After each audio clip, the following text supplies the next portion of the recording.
All right, good morning, everyone. It is Gary Ryan here with the Fed League Flash. This is Sunday, May something or other. Thank you. May 21st. Really doesn't matter because, of course, there's no hockey going on now. But I want to talk about pro hockey in Elmira. And this is in light of everything that's going on right now, the air of uncertainty that exists. This may be a two-parter because I did my best to whittle down my notes to approximately 15 minutes. It's a lot of stuff. The graphic that you see there, you can imagine a building, and all these entities are playing a part in this weird story. And it is weird. There's a lot to cover. I think I am going to just end up doing a two-parter because I don't think I'm going to be able to get it all in 15 minutes. So this will be here for whenever you want to watch it. I'm going to try to do videos. Well, definitely we're doing Saturdays. May do a Sunday one like this as well. And it's out there. It's there for you to watch whenever you want to. So the story of pro hockey in Elmira is a very complicated story, which it really shouldn't be, but it is. It's kind of like a mini version of what went on in Hartford, Connecticut a few years ago when Whalers pulled up and moved out of town. It wasn't just as simple as Peter Karmos was greedy and wanted to move his team to Carolina. Wasn't that simple. There were politics involved. There were multiple entities involved. There was third-party negotiations. There was everything. So kind of similar here in Elmira.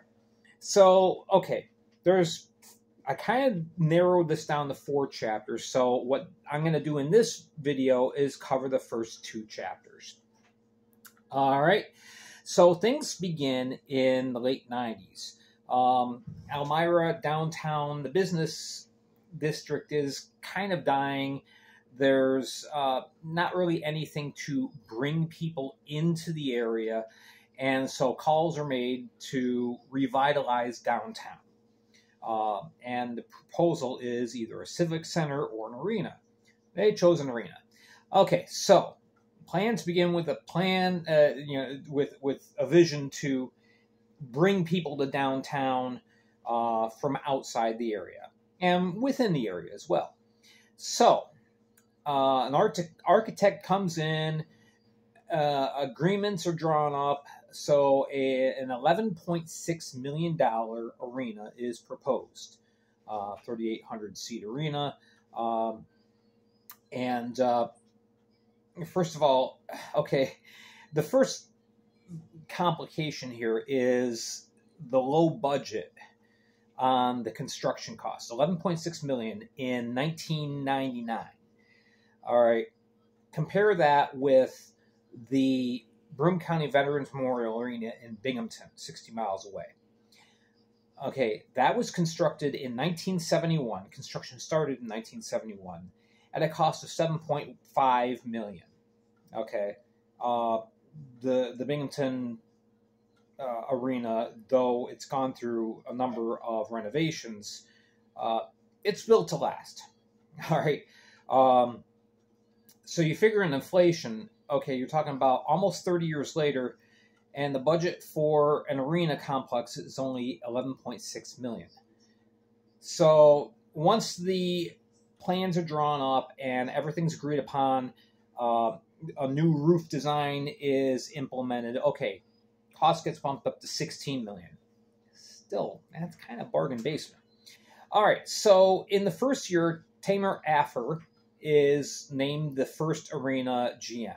Now, Affer had ties to a lot of other hockey clubs, including minor league hockey in Toronto, bringing in eventually what would become the Marlies into the AHL. All right. So in July 1999, demolition on various properties downtown takes place.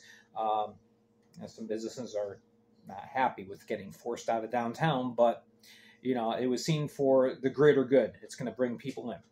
All right, so Coach USA pays $1 million for the naming rights of the building that is still only partially completed. The ground was broken on November 24th, 1999. Okay, the Elmira Jackals of the UHL is awarded a franchise on March 27th, 2000. And the plan was they're going to begin play in October. So you're talking about an arena complex being constructed in less than 11 months. Another red flag. All right. So everything progresses. The arena is constructed. A preseason game is played on October 6th in the rec rink because, as you may know, First Arena has 2 ice rinks. It has the main facility that you see the Mammoth play in, and they also have a recreational rink next door with some modest bleachers and whatnot. So an exhibition game is played in a very cold, frigid arena. So the team starts off in the UHL playing the first 10 games on the road to allow the construction crew time to get the arena completed. All right, so it's finished. We're good. November 11th, just like 350 days after ground was broken. First game at home against the Knoxville Speed. I love that name. That's awesome. The UHL had some great teams. All right. So the first few seasons, things are going along pretty good for the Jackals. They're playing well. They're performing well. They have 4 really good years. Attendance is great, especially in the second season. This is a 37-84 is the seating. In the second season, the team played to sellout crowds every night, standing room only. 38-69 was the average attendance. They were runners-up in the UHL playoffs. Season 3, they're still drawing 3,800 fans. And the arena is now renamed First Arena. All right. And Robbie Nichols comes in as the new GM of the arena. All right. He's operating under the name Elmira Downtown Arena LLC. That's in October of 2003, which is the 4th season. All right. 4th season goes. Jackals finish again runners up in the league, still drawing 3,300 fans a game. And then some money problems start to surface. The building starts hemorrhaging a little bit of money, and the team doesn't do really good. The attendance is down to almost 3,100, which still isn't bad. But then, April 13th, Afford, the team president, I'm sorry, I'm moving ahead. Okay, now the taxes are starting to roll up, and it's like, okay, we're starting to lose money here. Why are we losing money?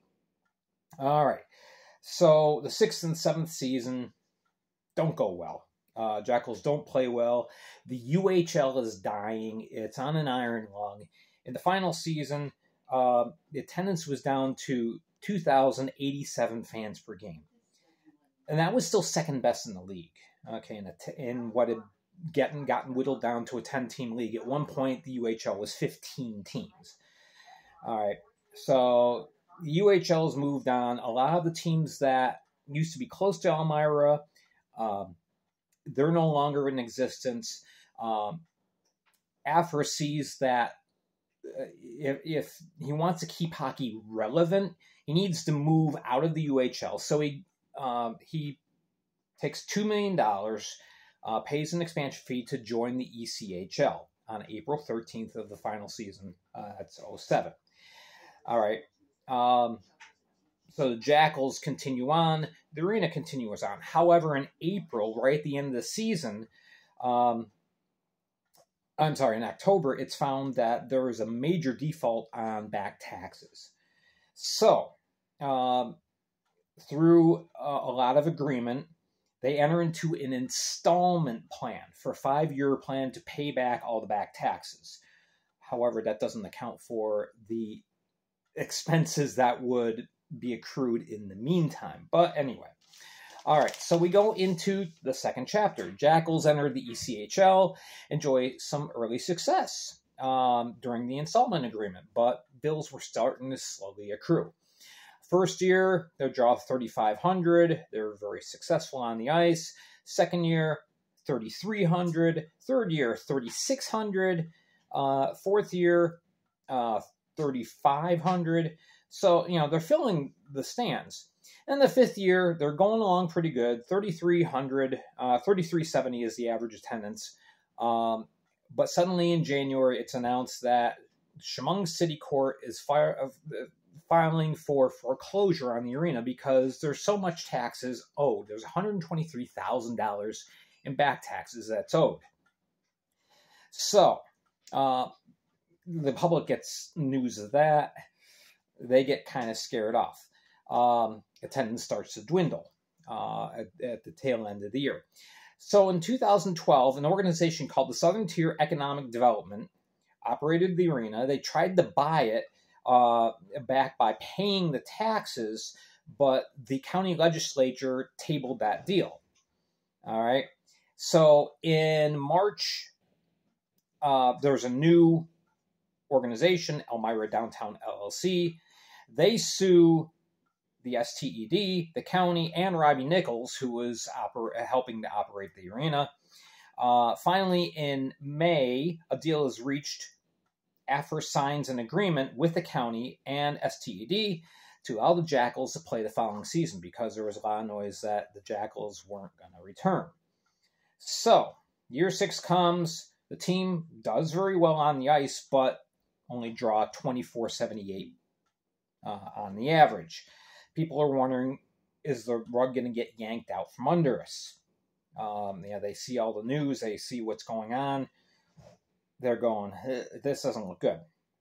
This is the last year the Jackals make the playoffs. All right, in the 6th year. All right, in February of 2013, everybody goes, oh, there's a savior. Elmira Arena LLC is headed up. It's a new group headed up by Tom Freeman, a local businessman. And he's named as new operator of the arena, replacing AFR. Freeman is named the new owner of the Jackals before the season. Freeman donates the Jackals to another organization called the Twin Tiers Economic Development, or TTED, to oversee operations. So, it's like, okay, here I go. I got the building. TTED, here you go.